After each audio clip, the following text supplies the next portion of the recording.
Green army વૃક્ષ ઉછેર અભિયાન દ્વારા મારે આજે એક અપીલ કરવી છે કે ધોધમાર વરસાદની અંદર અમારે જે ગ્રીન આર્મીમાં ઘણા વૃક્ષો અને પિંજરા તણાઈ ગયા છે, પણ સાથે સાથે વેપારીને કરોડો લાખો અને કરોડો રૂપિયાનું નુકસાન થયું છે. ત્યારે અનેક વેપારીઓને દુકાનો પાણીમાં ગરકાવ થઈ ગઈ છે અને લાખો રૂપિયાનું નુકસાન થયું છે. તો હું આમ જનતાને એક અપીલ કરવા માગું છું કે આપણે એ વેપારીને આપણે બીજું કાંઈ ન આપી શકીએ, આશ્વાસન આપી શકીએ પણ બીજું કાંઈ ન આપી શકીએ, પણ આપણે અત્યારે મહિનો 2 મહિના ઓનલાઈન વસ્તુ ન ખરીદીએ અને આ કાપડના વેપારીઓને કંઈ જેને નુકસાન ગયું હોય એને આપણે એની દુકાન ઉપરથી ખરીદી અને આપણે એને સહયોગ આપી.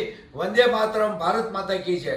7 જુલાઈ સુરત માટે કાળમો દિવસ હતો. કુદરતી આફત ગણી શકાય. એક સાથે 24 કલાકની અંદર 20 ઇંચ વરસાદ, પૂરનો પરિસ્થિતિ. સુરત શહેરની અંદર 4 ખાડી જે પાસ થાય છે એ 4 ખાડીની અંદર ઉપરવાસનું પાણી આવતા આ સંપૂર્ણ 4 ખાડીઓ સુરત શહેરને ધરમોળી નાખ્યું. સુરત શહેરની અંદર અવારનવાર પૂરની પરિસ્થિતિ ઊભી થતી હોય છે, પરંતુ એ ઉકાઈમાંથી છોડેલું પાણી સરકાર દ્વારા, સોશિયલ મીડિયા દ્વારા, ઇલેક્ટ્રોનિક મીડિયા દ્વારા લોકોને જાણકારી થતી હોય છે કે હવે 5 લાખ છોડ્યું છે, હવે 6 લાખ છોડશે, 7 લાખ છોડશે.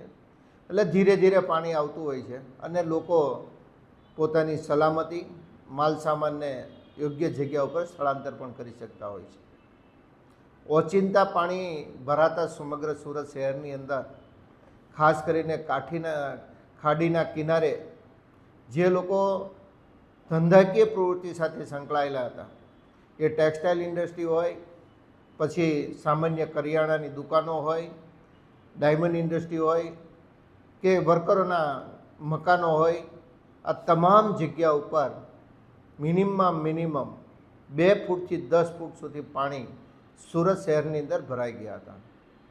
આ પરિસ્થિતિના કારણે લોકોની ઘર વકરી, ટેક્સટાઇલની ફેક્ટરીઓની અંદર પાણી, ઇલેક્ટ્રોનિક્સ દુકાનની અંદર પાણી, કરિયાણાની દુકાનોની અંદર પાણી, સંપૂર્ણ જગ્યા ઉપર પાણી ભરાતા વેપારીઓને ખૂબ મોટું આર્થિક નુકસાન પહોંચ્યું છે.